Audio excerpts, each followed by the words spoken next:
Doctor Narendra दाभोलकरांच्या हत्येप्रकरणी police तपास सुरू होता आणि या सगळ्या संदर्भात आता पहिल्यांदाच डॉक्टर नरेंद्र दाभोलकर हत्या प्रकरणी पहिली अटक करण्यात आलेली आहे। सनातन संस्थेच्या वीरेंद्र तावडेला पोलिसांनी अटक केली आहे। पुण्यामध्ये भल्या पहाटे डॉक्टर नरेंद्र दाभोलकर यांची हत्या झाली होती आणि त्यानंतर 2 वर्ष त्यांच्या हत्येचा उलगडा होत नव्हता किंवा त्या संदर्भात कुठलीही अटक होत नव्हती, धागेदोरे मिळत नव्हते। पण आता डॉक्टर नरेंद्र दाभोलकर हत्या प्रकरणात पहिली अटक। मंदार गोंजारी आपले प्रतिनिधी आता आपल्या सोबत आहेत। मंदार, या अटकेच्या संदर्भात काय अधिक माहिती? विलास, 20 ऑगस्ट 2013 ला डॉक्टर नरेंद्र दाभोलकरांची पुण्यात निर्गुण हत्या करण्यात आली होती। त्यानंतर जवळपास 2.5-3 वर्षांचा कालावधी लोटला। तपास यंत्रणांना यामध्ये कोणतेही धागेदोरे मिळत नव्हते, परंतु आज अखेर या प्रकरणात सीबीआयने पहिली अटक केलेली आहे। हिंदू जनजागृती समिती आणि सनातन या 2 संस्थांशी निगडीत असलेला डॉक्टर वीरेंद्र तावडे याला सीबीआयने अटक केलेली आहे। आपल्याला आठवत असेल, मागील आठवड्यात सीबीआयच्या पथकांनी पुण्यातील सारंग अकोलकरच्या घरी छापा टाकला होता। त्याचवेळी पनवेलच्या सनातनच्या आश्रमाजवळ राहणाऱ्या डॉक्टर वीरेंद्र तावडे याच्या घरी देखील छापा टाकलेला होता। सारंग अकोलकर 2009 पासून फरार आहे गोव्यातील मडगाव बॉम्बस्फोटानंतर, परंतु वीरेंद्र तावडेला सीबीआय सातत्याने आठवडाभर चौकशीसाठी बोलावत होतं। आज देखील वीरेंद्र तावडेला सीबीआयने चौकशीसाठी बोलावलेलं होतं आणि त्यानंतर सीबीआयने वीरेंद्र तावडेला अटक केलेली आहे। डॉक्टर नरेंद्र दाभोलकर यांच्या हत्या प्रकरणातली ही पहिली अटक आहे। वीरेंद्र तावडेचा या हत्या प्रकरणात रोल काय आहे याबाबत सीबीआयने जेव्हा प्राथमिक तपास केला तेव्हा सारंग अकोलकर आणि वीरेंद्र तावडे यांच्यामध्ये संपर्क होता, ईमेल वरून दोघे एकमेकांच्या संपर्कात होते असं सीबीआयला आतापर्यंत निष्पन्न झालेलं आहे आणि त्या आधारे सीबीआयने ही अटक केलेली आहे। सारंग अकोलकर, जयप्रकाश उर्फ अण्णा, त्यानंतर रुद्रगौडा पाटील आणि प्रवीण खामकर हे 4 प्रमुख संशयित आहेत, जे 4 प्रमुख संशयित 2009 पासून फरार आहेत गोव्यातील मडगावमधील बॉम्बस्फोटानंतर। आणि या चौघांवरती डॉक्टर नरेंद्र दाभोलकर, कॉम्रेड गोविंद पानसरे आणि कलबुर्गी या तिघांच्या हत्येचा संशय आहे। पानसरेंच्या हत्येप्रकरणी समीर गायकवाडला अटक करण्यात आली होती, परंतु त्याबाबत ठोस असे पुरावे जे तपास पथक आहे एसआयटी आहे सीआयडीची ती देऊ शकली नव्हती, परंतु या प्रकरणात मात्र वीरेंद्र तावडे आणि थेट सारंग अकोलकर हे एकमेकांच्या संपर्कात असल्याचं सीबीआयच्या प्राथमिक तपासातून निष्पन्न झालंय। वीरेंद्र तावडेला उद्या पुण्यातील सत्र न्यायालयामध्ये हजर केलं जाईल। विलास, मंदार, हा वीरेंद्र तावडे नेमका कोण आहे? वीरेंद्र तावडे हा सनातनचा साधक आहे। पनवेल जवळ सनातनचा आश्रम आहे आणि त्या आश्रमाच्या जवळच याचं घर आहे, तिथेच तो राहतो। सनातनशी संबंधित आहे, हिंदू जनजागृती समितीशी संबंधित आहे। 2009 मध्ये सनातन कडून गोव्यातील मडगाव या ठिकाणी बॉम्बस्फोट करण्याचा प्रयत्न झाला असा आरोप आहे। त्यावेळी सनातनचे 2 कार्यकर्ते त्या बॉम्ब प्लांट करताना मृत्युमुखी पडले होते, योगेश नाईक आणि मलगोंडा पाटील। त्यानंतर काही जणांना अटक करण्यात आली होती, तर 4 जण फरार होते। तर या गोव्यातील 2009च्या बॉम्बस्फोटांशीही वीरेंद्र तावडेचं नाव जोडलं जातं आणि जे इतर 4 जण फरारी आहेत, मी आता जी नावं सांगितली, सारंग अकोलकर, रुद्रगौडा पाटील, प्रवीण खामकर आणि जयप्रकाश, या 4 जणांवरती हत्येचा संशय आणि या 4 संशय असलेल्या 4 जणांपैकी असलेल्या सारंग अकोलकरशी वीरेंद्र तावडे संपर्कात असल्याचं सीबीआयच्या प्राथमिक तपासामध्ये निष्पन्न झालेलं आहे आणि त्या आधारे सीबीआयने ही अटक केल्याचं सांगितलं जात आहे। विलास, मंदार, गेली अनेक दिवस हा सगळा तपास सुरू होता। आधी पोलिसांकडून, नंतर सीबीआय कडून हा सगळा तपास सुरू होता। काहीतरी नक्कीच असं पोलिसांच्या हाती लागलं असेल जेणेकरून थेट अटक केलेली आहे। या तावडेनं नेमकं काय केलंय, त्या संदर्भात काय, त्याचा रोल काय आहे, या संदर्भात काय माहिती मिळू शकली का? विलास, खरं तर तपास यंत्रणांनी अनेक प्रकारे तपास केला होता। सनातनवरती संशयाची सुरुवातीपासूनच होती। सुरुवातीला या हत्या प्रकरणाचा तपास पुणे पोलिसांकडे होता।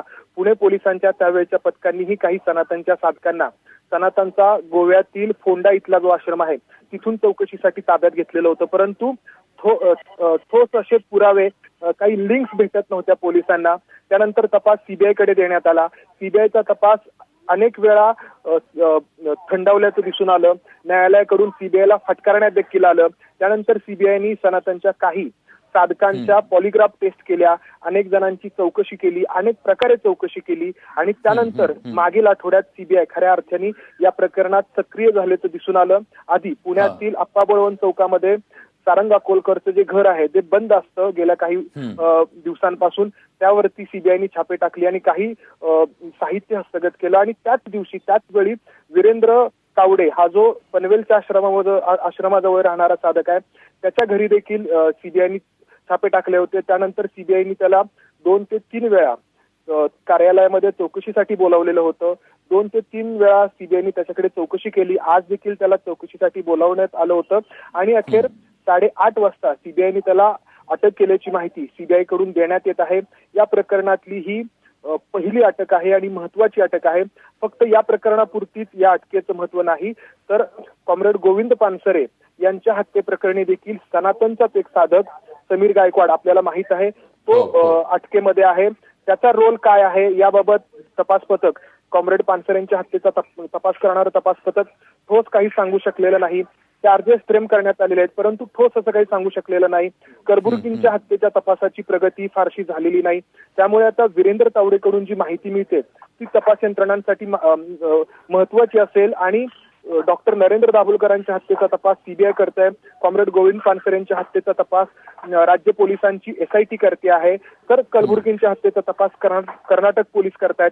या सगळ्या यंत्रणांना आता एकमेकांशी समन्वय साधून हा तपास पुढे न्यावा लागणार आहे, कारण या तिघांच्याही हत्येमध्ये जी संशयाची सुई आहे किंवा अटक ज्या झालेल्या आहेत त्या व्यक्ती सनातन या संस्थेशीच निगडीत असल्याचं आतापर्यंत उघड झालेलं आहे. विलास मंदार, या 3 ज्या हत्या झाल्या त्यातल्या महाराष्ट्रातल्या 2 हत्यामध्ये खरं तर आतापर्यंत खूप मोठ्या प्रमाणात मागणी होत होती की या सगळ्यातले जे सूत्रधार आहेत त्यांना अटक केली जावी, पण आता ही अटक झाल्यानंतर या 2 हत्यातला समान दुवा जो आहे तो काही समोर येऊ शकलेला आहे का? विलास, सगळ्यात मोठा समान दुवा हाच आहे की अटक झालेल्या या 2ही व्यक्ती एकाच संस्थेशी निगडीत आहेत. ती संस्था म्हणजे सनातन संस्था. त्यामुळे समान दुवा किमान या 2 हत्यांमध्ये तरी स्पष्ट होतो आहे. कलबुर्गींच्या हत्या प्रकरणात तपास यंत्रणांनी अजूनपर्यंत कोणाला अटक केलेली नाही, परंतु तपास यंत्रणांकडून जी शक्यता वर्तवली जाते की या 3ही हत्या एकाच व्यक्तींकडून एकाच गटाकडून केल्या गेलेल्या असाव्यात, त्याला बळ मिळतं आहे. या 2 हत्यांच्या प्रकरणात, महाराष्ट्रात 2 हत्या झाल्या त्या प्रकरणात तरी एकाच संस्थेच्या साधकांना अटक करण्यात आलेली आहे आणि ज्या लोकांवरती हत्येचा संशय आहे ते व्यक्ती, त्या 4 व्यक्ती आहेत त्या सनातनच्या साधक आहेत ज्या 2009 पासून फरार आहेत. 2009ला सनातनकडून गोव्यातील मडगाव या ठिकाणी बॉम्बस्फोट करण्याचा प्रयत्न करण्यात आला. काही ठिकाणी बॉम्ब प्लांट करण्यात आले. त्यापैकीच एक बॉम्ब प्लांट करताना सनातनचे 2 साधक त्यावेळी मृत्युमुखी पडले होते. योगेश नाईक आणि मलगोंडा पाटील हे त्यावेळी मृत्युमुखी पडले होते. त्यानंतर सनातनच्या काही साधकांना अटक झाली होती, तर 4 जण फरार झालेले होते. अटक झालेल्यांवरती खटला चालला, परंतु गोव्यातील न्यायालयामध्ये त्यांची निर्दोष मुक्तता करण्यात आली. त्यावरती एनआयएने हरकत घेत वरिष्ठ न्यायालयामध्ये, उच्च न्यायालयामध्ये त्याबाबत दाद मागितलेली आहे. परंतु महत्वाची बाब आहे की 4 सनातनचे साधक 2009 पासून फरार असणं. जयप्रकाश मंदार, आतापर्यंत हे जे 4 साधक आहेत त्यांच्यावरतीच या हत्येचा मुख्य संशय आहे आणि त्या 4 साधकांपैकी असलेल्या सारंग अकोलकरशी हा वीरेंद्र तावडे संपर्कात असल्याचं, ईमेलच्या माध्यमातून संपर्कात असल्याचं सीबीआयला त्यांच्या प्राथमिक तपासात निष्पन्न झालेलं आहे आणि त्या आधारे सीबीआयने ही अटक केलेली आहे. विलास मंदार, या सगळ्या संदर्भात आपण बघितलं की वारंवार जेव्हा जेव्हा आरोप झालेले होते तेव्हा सनातननं सांगितलं की याचाशी आमचा काही संबंध नाही. त्यांनी उलट आरोप केलेले होते, पण आता सनातन संस्थेला या अटकेमुळे मोठा धक्का बसलाय. नक्कीच विलास, सनातनसाठी हा खूप मोठा धक्का आहे, कारण फक्त कॉम्रेड गोविंद पानसरे यांच्या हत्येप्रकरणीच नाही तर आता डॉक्टर नरेंद्र दाभोलकर यांच्या हत्येप्रकरणी देखील थेट या संस्थेच्या एका साधकाला अटक करण्यात आली. मंदार, तुला थांबवतोय कारण अविनाश पाटील महाराष्ट्र अंधश्रद्धा निर्मूलन समितीचे अध्यक्ष आता आपल्या सोबत आहेत. अविनाश पाटील जी, पहिली अटक झालेली आहे डॉक्टर नरेंद्र दाभोलकर यांच्या हत्येप्रकरणी, काय प्रतिक्रिया? बरोबर आहे. हॅलो, हा बोला. हा, शहीद डॉक्टर नरेंद्र दाभोलकरांच्या खुनानंतर आम्ही सातत्याने हे सांगत होतो की या खुनाच्या तपासाची दिशा ही व्यक्तिगत काही कारणामुळे खून झाला या स्वरूपाची नसून वैचारिक दृष्टी करता येत नाही, म्हणून माणसं मारून टाकण्याची मोडस ऑपरेंडी याच्यामध्ये वापरली गेली आहे. आणि याच्या मागची पूर्वपीठिका गेल्या 15-20 वर्षापासून ही मंडळी अंधश्रद्धा नियमाच्या विचाराला, त्याच्या कामाला विरोध करतायत, त्याचं प्रतिमाबंधन करतायत. आमच्यावर अनेक बदनामीचे खटले, अब्रू नुकसानीचे त्यांनी दाखल केलेले आहेत आणि वेळोवेळी लोकांमध्ये बुद्धिभ्रम तयार करायचा प्रयत्न करतात. बरोबर, हे सगळं सुरू होतं. आपल्यासोबत राहाच तुम्ही, पण आता आपल्यासोबत हमीद दाभोलकर स्वतः आहेत. हमीदजी, पहिली अटक झालेली आहे डॉक्टर नरेंद्र दाभोलकर यांच्या हत्येप्रकरणी आणि ज्यांच्यावर तुमचा संशय होता त्यातलाच एक माणूस आहे. खूप महत्वाची बाब आहे. वेदना या गोष्टीची आहे की हे जर डॉक्टरांच्या खुनानंतर तातडीनं झालं असतं तर कदाचित पानसरे आणि कलबुर्गींचे खून टळले असते. एवढंच नाही तर मडगाव बॉम्ब ब्लास्ट 2009 साली झाला आणि त्यानंतर जर या लोकांच्या जर मुसक्या बांधल्या गेल्या असत्या तर कदाचित डॉक्टर दाभोलकरांचा देखील खून टळला असता. पण उशिरानं का होईना ही एक महत्वाची अटक झालेली आहे. आणि काय स्वरूपाच्या प्रवृत्ती आहेत या संस्थांमध्ये, धर्माच्या नावावर आणि अध्यात्माच्या नावावरती हिंसेचं प्रसार करणारे आहे, त्याच्यामुळे समाजाच्या समोर येत आहे.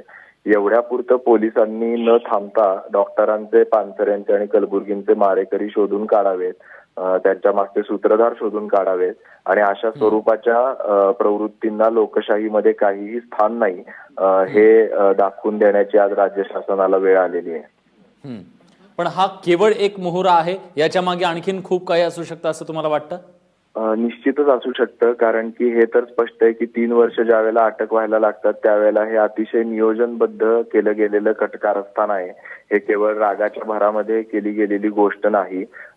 जेव्हा एकाच पद्धतीनं 3 खून झालेले आहेत, एकाच स्वरूपाच्या संस्थेवरती त्याचा संशय आहे, केवळ तेवढंच नाही तर केंद्र शासनाची सीबीआय आणि राज्य शासनाची SIT ही दोघेही त्याच संस्थेच्या लोकांना अटक करते. त्यावेळेला ही कॉन्स्पिरेसी ही खूप खोलवर रुजलेली आहे. त्याच्यामुळं केवळ एका अटकेवरती ते थांबता कामा नये. त्याच्यामध्ये समाविष्ट असलेले सगळे लोक हे पकडले गेले पाहिजेत, प्रत्यक्षात ज्यांनी गोळ्या झाडल्या आणि त्यांना पळून जायला मदत केली. एवढंच नाही तर ज्यांनी त्यांच्या मनामध्ये हा विद्वेष भरला त्या लोकांना देखील याच्यामध्ये अटक होणं आणि शिक्षा होणं आवश्यक आहे. अमितजी, ज्या वेळेला तुम्ही या सगळ्या संदर्भात संबंधित पोलीस अधिकाऱ्यांना भेटला होता, दरम्यानच्या काळात तुम्ही मुख्यमंत्र्यांची भेट घेतली होती, या सगळ्यात तुम्ही काही अशी विशिष्ट नावं दिली होती, संशयित हे आहेत किंवा हे असू शकतात, यांची विशिष्ट चौकशी करा? सुरुवातीपासून ज्या वेळेला आम्ही पोलिसांना भेटलेलो आहे तेव्हापासून आम्ही त्यांना हे सांगत आलेलो आहे की हे वैयक्तिक पातळीवरचं नाही, हे ज्या घटना घडलेल्या आहेत त्या विचारांच्या विरोधामधनं झालेल्या आहेत. ज्या सारंग अकोलकरच्या घरावरती छापा पडला त्या सारंग अकोलकरच्या जे चित्र आहे, जो त्याचा फोटो आहे आणि डॉक्टरांच्या खुन्यांचं जे चित्र आहे त्याच्यामधलं जे साम्य आहे ते 1.5 वर्षापूर्वी आम्ही कोर्टामध्ये ज्या वेळेला रिट पिटिशन केली त्यावेळेला दिलेलं आहे. एवढं सगळं असून त्याला 1.5 वर्ष लागली त्याच्यावरती, त्याच्या घरावरती छापे पडायला. हे वेदनादायी आहे, परंतु एवढ्यावरतीच न थांबता पोलीस पुढे जातील आणि या सगळ्या फरार लोकांना अटक करतील अशी अपेक्षा आहे. अमितजी, या सगळ्या आत्तापर्यंतच्या कालावधीत म्हणजे हा दुर्दैवी क्षण होता तो 20 ऑगस्ट 2013चा आणि आता 10 जून आहे आज 2016. तुम्हाला असं या सगळ्या दरम्यान असं कुठेतरी वाटून गेलं की कदाचित काही लागेल का नाही, काही हाती येईल का नाही, काही खरे खुनी सापडतील का नाही, असे काही क्षण आले होते? नाही, ही तर चिंता स्वाभाविक आहे की ज्या पद्धतीची पोलीस यंत्रणा आणि तपास न्याय यंत्रणा आपल्या इथं चालतीये त्याच्यावरनं ही चिंता कायमच मनामध्ये राहते. पण आम्ही सगळ्या अनिसच्या कार्यकर्त्यांनी, कुटुंबियांनी हा मनाशी निर्धार बांधलेला आहे की जोपर्यंत हे मारेकरी पकडले जात नाहीत तोपर्यंत आपण गप्प बसायचं नाही. त्यामुळे लोकशाही मार्गाने जे जे काही करणं शक्य आहे ते आम्ही करत आलेलो आहे. त्यामध्ये धरणी आंदोलन हे आहेतच, परंतु न्यायालयाचा मला विशेष उल्लेख करायला पाहिजे की जेव्हापासून न्यायालयाने केस सुपरवाइज करायला सुरुवात केलेली आहे तेव्हापासून त्याच्यामध्ये गतिमान प्रगती होताना दिसते आणि त्यामुळे न्यायालयाचे आभार मानावे तितके थोडे आहेत.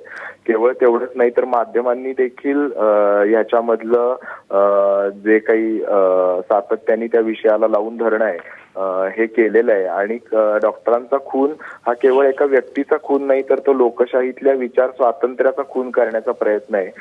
त्यामुळे त्या बाबतीत किती निराशा आली तरी पण आपण ही लढाई लढलीच पाहिजे. या निर्धारांनी मला वाटतं आतापर्यंत आपण सगळे लढत आलेलो आहे आणि इथून पुढे पण ते तसंच लढायला हवं. पण मग पुढच्या काही काळात आता जसं तुम्ही म्हणालात की न्यायालय आता अधिकाधिक सक्रिय होत आहे आणि न्यायालयाच्या मुळे या सगळ्या कारवाया होताना दिसत आहेत, तुम्हाला असं वाटतं की पुढच्या काही काळात आणखीन काही महत्त्वाचे धागेदोरे हाती येऊ शकतात या सगळ्यातले मास्टर माइंड यायला पाहिजेत.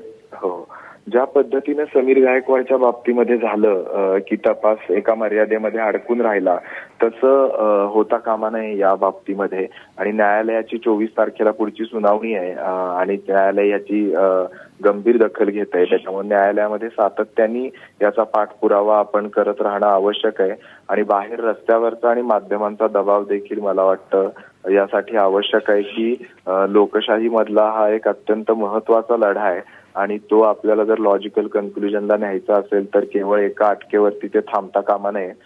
या प्रवृत्तींना जर वेळीच आळा घातला नाही तर ज्या पद्धतीने आज बांगलादेशामध्ये एका पाठोपाठ एक अजूनही देखील हत्यासत्र सुरू आहे, त्या स्वरूपाची हत्यासत्र भारतामध्ये देखील होणार नाहीत असं सांगता येत नाही. या 3.5-4 वर्षांच्या कालावधीमध्ये हमीद असे काही क्षण आले की जेव्हा बाबांची खूप आठवण झाली किंवा असं वाटलं की आता या क्षणी ते हवे होते? मला वाटतं केवळ आमच्यासाठीच नाही तर अनिसच्या प्रत्येक कार्यकर्त्यासाठी असा एकही दिवस जात नसेल की ज्या दिवशी डॉक्टरांची आठवण आम्हाला झाली नाही. आणि त्यांच्या मला वाटतं निर्धारातून आणि बलिदानातून प्रेरणा घेऊनच हा लढा आम्ही लढतोय. त्यांनी स्वतःचं आयुष्य जे वेचलेलं आहे ते या देशामध्ये एक सक्षम लोकशाही नांदावी याच्यासाठी वेचलेलं आहे. आणि जर अशा माणसाचा खून केला जातो तर मला वाटतं त्याची आठवण प्रत्येक क्षणाला ठेवणं हे केवळ वडील म्हणून नाही तर इथला नागरिक म्हणून देखील आमचं कर्तव्य आहे. आणि मला याचा अभिमान आहे की केवळ आम्हीच नाही तर अनिसचे प्रत्येक कार्यकर्ते आणि माध्यमातले कितीतरी तरुण सहकारी हे त्याच भावनेनी हा लढा लढतायत. हमीद, या सगळ्या 3.5-4 वर्षांच्या कालावधीमध्ये असे काही क्षण आले होते की जेव्हा ज्याच्या विरोधात सगळं आयुष्य डॉक्टर दाभोलकर यांनी खर्च केलं त्या अंधश्रद्धेचाच आधार घेण्याचा प्रयत्न झाला, प्लॅनचेट सारखे प्रयत्न झाले. या सगळ्या गोष्टी आता आठवल्या की काय वाटतं? जर म्हणजे पोलीस यंत्रणांचं आतमधून होणारं दर्शन हे खूप वेदनादायी होतं आमच्या सगळ्यांसाठी. डॉक्टरांच्या खुनाच्या बाबतीमध्ये जर असं होत असेल तर सामान्य माणसाला कधी न्याय मिळेल असा स्वाभाविक प्रश्न त्यामुळं मनामध्ये निर्माण होतो. आणि ज्यामुळे सर्वोच्च पदावरचे अधिकारी प्लॅनचेट सारख्या गोष्टी करतात त्या पूर्णपणे अवैज्ञानिक आहेत, ज्याच्या विरोधामध्ये डॉक्टरांनी स्वतःची उभी हयात वेचली. आणि केवळ तेवढंच नाही तर महासंचालकासारख्या पदावरती राहिलेले अधिकारी त्याचं समर्थन करतात. यावरून पोलीस दलाचं मॉरल किती खालती गेलेलं आहे या राज्यातलं आणि किती अशास्त्रीय पद्धती ते वापरतात हे देखील त्याच्यातनं स्पष्ट होतं. पोलिसांना कुठलाही दोष द्यायचा नसला तरी त्यांच्यामध्ये देखील किती मोठ्या प्रमाणात अंधश्रद्धा आहेत आणि त्यांचं निर्मूलन करण्यासाठी देखील किती गरज आहे. म्हणजे डॉक्टर जे काम करत होते त्या कामाची किती गरज होती हे मला वाटतं त्यांच्या खुनाच्या बाबतीमध्ये हे वापरलं गेल्यातनं सिद्ध व्हावी याच्यासारखी आयर्नी नाही. हमीद, ही अटक झाल्यानंतर अवघा काही कालच आत्तापर्यंत गेला आहे, पण तरी या सगळ्या ह्याच्यात अनेक जुन्या आठवणी एकीकडे मनात संवाद साधताना येत असतील. काय काय प्रसंग असे काही मनात खास आले होते? म्हणजे 20 ऑगस्ट 2013च्या पूर्वी शेवटची भेट कधी झाली होती डॉक्टरांची? स्वाभाविक आहे की खूप प्रसंग आहेत असे मनामध्ये आणि आज केवळ सुरुवात आहे याची. अजूनही मला वाटतं एक खूप मोठी लढाई बाकी आहे ज्याच्यामध्ये या सगळ्यांना पकडलं जाणं आणि त्यांचं कन्व्हिक्शन होणं हा एक मोठा लढा आहे. पण शेवटची भेट डॉक्टरांची आणि माझी 18 तारखेला झाली होती, ज्या वेळेला ते साताऱ्यातून पुण्याला गेले आणि मग पुण्यातून ते मुंबईला गेले जात पंचायतीच्या कार्यक्रमासाठी. आणि रात्री ते आले आणि परत 20ला ही हत्या झाली. त्यामुळे जात पंचायतीच्या निर्मूलनासाठीचेच विचार त्या वेळेला त्यांच्या मनामध्ये असणार हे गृहीत धरून आम्ही सगळ्यांनी तो लढा तितक्या तीव्रतेने पुढे नेला. आणि आज जात पंचायतीच्या विरोधामधला कायदा महाराष्ट्रामध्ये होतोय ज्याच्यामध्ये तुमच्यासारख्या अनेकांनी देखील खूप मोठं कॉन्ट्रीब्युशन दिलेलं आहे. तर ती देखील आठवण मला वाटतं त्या दिवसाची आणि आजच्या दिवसाची या दोन्हीमध्ये जोडणारी आहे. नक्कीच अमित, अंधश्रद्धेच्या विरोधात काम करणाऱ्या सगळ्या तुमच्यासारख्या महाराष्ट्रातल्या अनेक कार्यकर्त्यांना कदाचित थोडीशी असं आता आशा वाटायला लागेल की या सगळ्या प्रकरणातले जे मुख्य सूत्रधार असतील, धागेदोरे असतील, त्यांना इथून पुढच्या काळात लवकरात लवकर अटक होऊ शकते, कारवाई होऊ शकते आणि की या सगळ्या मागचं जे मुख्य कारण आहे तेही समोर येईल. अमित दाभोलकर आपल्यासोबत होते आणि ते सविस्तर माहिती सांगत होते. अमितजी धन्यवाद. आणि आपण जर का पूर्ण या सगळ्या घटनाक्रमाकडे नजर टाकली तर अनेक महत्त्वाच्या गोष्टी समोर येतात. 20 ऑगस्ट 2013ची ही घटना आहे. नरेंद्र दाभोलकर यांची पुण्यामध्ये भर सकाळी ते मॉर्निंग वॉकला निघालेले असताना हत्या करण्यात आली. दुचाकीवरून 2 मारेकरी आले होते आणि अगदी जवळून आपलं नाव काय असं विचारून त्यांनी नरेंद्र दाभोलकर यांच्यावर या दोघांनी गोळ्या झाडल्या. बालगंधर्व पुलाच्या परिसरातली शिंदे पूल जो आहे बालगंधर्व परिसरातला, या ठिकाणी ही हत्या करण्यात आली होती. आणि डॉक्टर दाभोलकर यांच्या कन्या मुक्ता दाभोलकर आपल्यासोबत आहेत. मुक्ता, काय पहिली प्रतिक्रिया आहे तुझी? या सगळ्या प्रकरणातला पहिला जो आहे आरोपी, त्याला ताब्यात घेण्यात यश आलंय अखेर इतक्या वर्षानंतर. न्यायाची ह्याच्यातून दिसायला लागलेली आहे. कोर्टाच्या माध्यमातून जो काही तपास यंत्रणांना सातत्याने प्रश्न विचारण्यात येत होते आणि त्यांनी तपासाचे अहवाल सादर करावे, याच्याविषयी चर्चा करावी, याबद्दल सांगण्यात येत होतं. त्यातून तपास यंत्रणा अधिक सक्रिय झालेल्या दिसत आहेत आणि त्यांनी हे आज खुनानंतर 3.25 वर्षांनी पहिली अटक झालेली आहे. आपण हेही लक्षात घेतलं पाहिजे की ही अटक 3.25 वर्षांनी झाली, पण या मधल्या काळामध्ये अजून 2 खून झालेले आहेत आणि या 3 खुनांचा एकमेकांशी संबंध असेल किंवा असण्याची दाट शक्यता आहे असं कोर्ट, तपास यंत्रणा स्वतः या इतक्या महत्वाच्या व्यक्ती आणि यंत्रणांनी हे मत व्यक्त केलेलं आहे. त्यामुळे हा सगळाच एका मोठ्या कटाचा भाग असण्याची दाट शक्यता आहे की ज्याच्यामध्ये डॉक्टरांचा खून पहिल्यांदा घडला आणि जे अभिव्यक्ती स्वतःच्या स्वतंत्र मतांची करतात त्यांचा आवाज संपवण्याचा हा प्रयत्न जो संघटित चालू आहे या समाजामध्ये, ज्याच्यामध्ये डॉक्टरांचा बळी पडला, तर तो संपूर्ण कट, त्याच्या मागचे सूत्रधार हे या अटकेतून बाहेर यावेत, उद्ध्वस्त व्हावा अशा पद्धतीचा हिंसक विचार राबवणारा गट कायद्याच्या मार्गाने, अशी जी अपेक्षा मला वाटतं आपण सर्वच जण बाळगतो. प्रसार माध्यमांनी देखील या कॉजसाठी वेळोवेळी अतिशय सक्रिय आणि खंबीर पाठिंबा दिलेला आहे. हा प्रश्न सतत विचारत ठेवलेला आहे, जागता ठेवलेला आहे. त्यामुळे मला असं वाटतं की पहिली प्रतिक्रिया हीच आहे की न्याय मिळण्याची शक्यता इथे दिसतीये.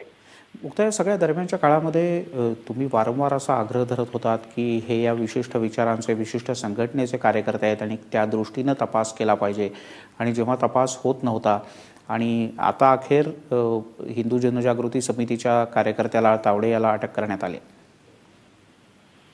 हो, खरं आहे की तपासाच्या संदर्भामध्ये जोपर्यंत पुरावे सापडत नाहीत तोपर्यंत तपास यंत्रणा कोणतीही निश्चित कृती करू शकत नाहीत. त्यामुळे तपास यंत्रणांचं असं म्हणणं होतं की पुरावे गोळा करण्यावरती त्यांचा भर आहे, परंतु हिंदू जनजागरण समिती किंवा सनातन संस्था या सारख्या लोकांनी डॉक्टरांच्या विरुद्ध सातत्याने वापरलेली हिंसेची भाषा किंवा हिंसेचं त्यांना अजिबात वावडं नसणं आणि त्याचं त्यांनी जाहीर समर्थन त्यांच्या मुखपत्रातनं केलेलं, हे तर अख्ख्या समाजासमोर फार स्पष्टपणे आलेल्या गोष्टी आहेत. फक्त आपल्या समाजाला त्या दिसत होत्या पण दिसल्या नव्हत्या. अशा पद्धतीने आपलं समाज म्हणून वर्तन असावं असं जे या गोष्टींबद्दल अधिक जाणून होते त्यांना असं वाटत होतं. तर त्यामुळे मला असं वाटतं की जो पुरावा शोधत होते सीबीआय तो त्यांना निश्चित मिळाला असणार. आणि हेही लक्षात घेतलं पाहिजे की महाराष्ट्र सरकारची जी SIT आहे त्यांना देखील अशाच पद्धतीचा काही पुरावा मिळाला म्हणून त्यांनी समीर गायकवाडला पकडलं. त्यामुळे 2 पूर्ण वेगळ्या तपास यंत्रणा, तिसरी तपास यंत्रणा म्हणजे NIA, त्या तपास यंत्रणेनी 2009 सालीच गोव्याच्या बॉम्ब ब्लास्ट मध्ये सारंग अकोलकरला आणि रुद्र पाटीलला फरार म्हणून घोषित केलेलं आहे आणि ते जे फरार लोक आहेत त्या फरार लोकांचा या खून खटल्यामध्ये, पानसरे खून खटला आणि डॉक्टरांच्या खुनाच्या तपासामध्ये कोर्टामध्ये त्यांची नावं घेतली गेलेली आहेत. त्यामुळे अगदी वेगवेगळ्या तपास यंत्रणा याच माणसांची नावं कशी घेतायत बरोबर. आणि निश्चितच काहीतरी पुरावे त्यांच्याकडे असणार म्हणून घेतायत. तर जे धर्माच्या नावाखाली अधर्म पसरवतायत किंवा अध्यात्माचा बुरखा घेतायत पण प्रत्यक्षात हिंसक कृत्य करतायत, त्यांचं खरंच आणि समाजाला पुढच्या काही काळात सीबीआयचे सर्व तपास अधिकारी या सगळ्या प्रकरणातलं आणखीन तथ्य बाहेर काढतील. जे कोण मास्टर माइंड आहेत या सगळ्या प्रकरणातले मोटिव्ह जे आहे ते सगळं समोर येईल अशी अपेक्षा आहे. मुक्ता, तुर्तास धन्यवाद APP माझाकडे आपल्या भावना व्यक्त केल्याबद्दल. डॉक्टर दाभोलकर यांच्या हत्या प्रकरणात पहिली अटक करण्यात आलेली आहे. सीबीआयनं केलेल्या कारवाईमध्ये एकाला अटक करण्यात आली आहे. हिंदू जनजागरण समितीच्या वीरेंद्र तावडे याला अटक करण्यात आली आहे.